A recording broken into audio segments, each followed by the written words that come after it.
situasi wabah di Jakarta ada dalam kondisi darurat. Maka tidak ada banyak pilihan bagi Jakarta kecuali untuk menarik rem darurat sesegera mungkin.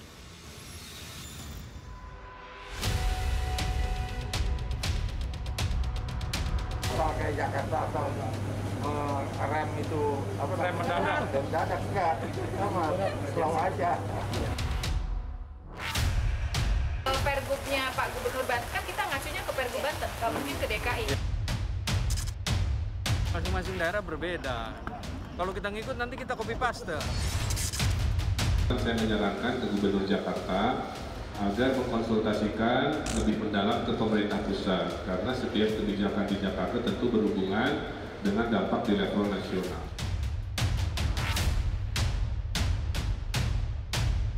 Kalau di Jakarta semuanya lockdown, sementara di Bogor tidak, nanti orang Jakarta dan sekitarnya akan lari ke Bogor. Ya, baik untuk wisata, makan, jalan, pertemuan, dan lain-lain. Nah, ini kan harus kita antisipasi. Regulasi yang disusun untuk kepentingan masyarakat. Dan Pak Gubernur, kita semua mengikuti arahan Pak Presiden. Iya, tak hanya di ibu kota, lonjakan kasus corona COVID-19 juga terjadi di sejumlah kota penyangga Jakarta. Jika Jakarta menarik rem darurat lewat pengetatan PSBB, apa langkah yang diambil pemerintah kota penyangga? Saya terhubung dengan Wali Kota Tangerang, Arief Wiwansyah. Selamat malam, Mas Arief. Selamat malam, Mbak Nana. Mas Arief, jadi konkretnya pengetatan seperti apa yang dilakukan di Tangerang? Apakah seperti Jakarta atau strateginya lain? Iya, jadi kita dari awal terus melaksanakan pembatasan sosial berskala besar, ya. Cuma memang dengan pelonggaran-pelonggaran. Tapi sejak Agustus, seiring dengan peningkatan kasus, kita sudah mulai melakukan pengetatan kembali, terutama di titik area kerumunan-kerumunan. Jadi sekarang ada beberapa titik keramaian yang kita batasi jamnya. Terus juga kemarin kita melakukan pemetaan kepada sejumlah pusat-pusat pertokoan.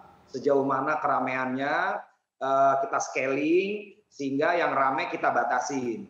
Karena kita tahu bahwa sebenarnya pandemi COVID ini kan penyakit kerumunan begitu ya.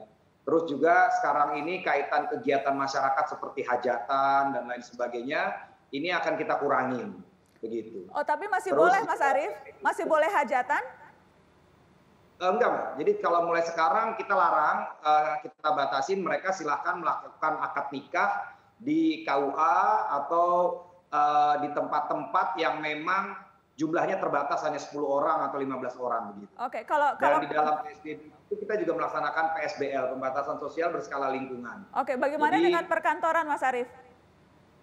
Iya, kalau perkantoran di Kota Tangerang hampir sama dengan DKI gitu ya. Mereka kita dorong untuk membuat gugus tugas dan mereka memastikan sekarang ini saya membuat edaran agar pegawai-pegawai yang perkantoran tidak makan di tempat makan begitu. Jadi kita sarankan mereka order di rumah di tempat makan, tapi makannya di tempat kerjanya masing-masing. Karena kita belajar ada salah satu klaster industri di Kota Tangerang, itu mereka terpapar ya di tempat makan begitu. Mereka terpapar di tempat makan, akhirnya menularkan cukup banyak. Oke, Mas Jadi, Arief, tapi dari evaluasi Anda dan teman-teman jajaran Pemkot memang merasa sudah cukup ketat yang dilakukan Tangerang untuk mengantisipasi lonjakan kasus COVID ini, sudah merasa cukup, Mas, berbagai aturan itu?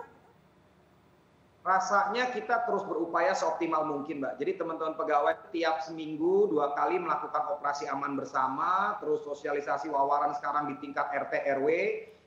Jadi kalau kita pelajari kasus ini dari awal Maret sampai sekarang, terjadinya kasus ini kebanyakan karena bukannya protokol tidak dilaksanakan, tapi protokol kesehatan tidak dilaksanakan dengan benar. Oke. Gitu.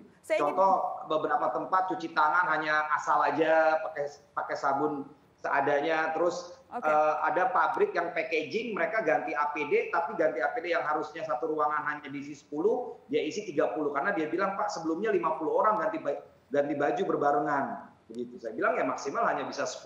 Nah, itulah yang artinya ternyata celah-celah ini yang sekarang kita coba perbaiki supaya masyarakat bisa terkurangi terpapar COVID-19.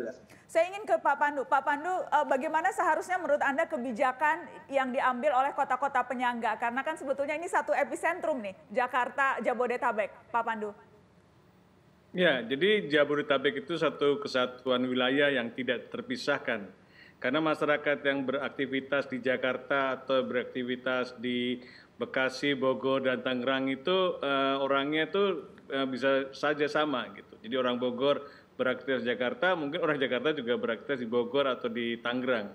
Jadi mau tidak mau ini menjadi satu kesatuan di mana masyarakat kalau ada pembatasan sosial harusnya sama iramanya.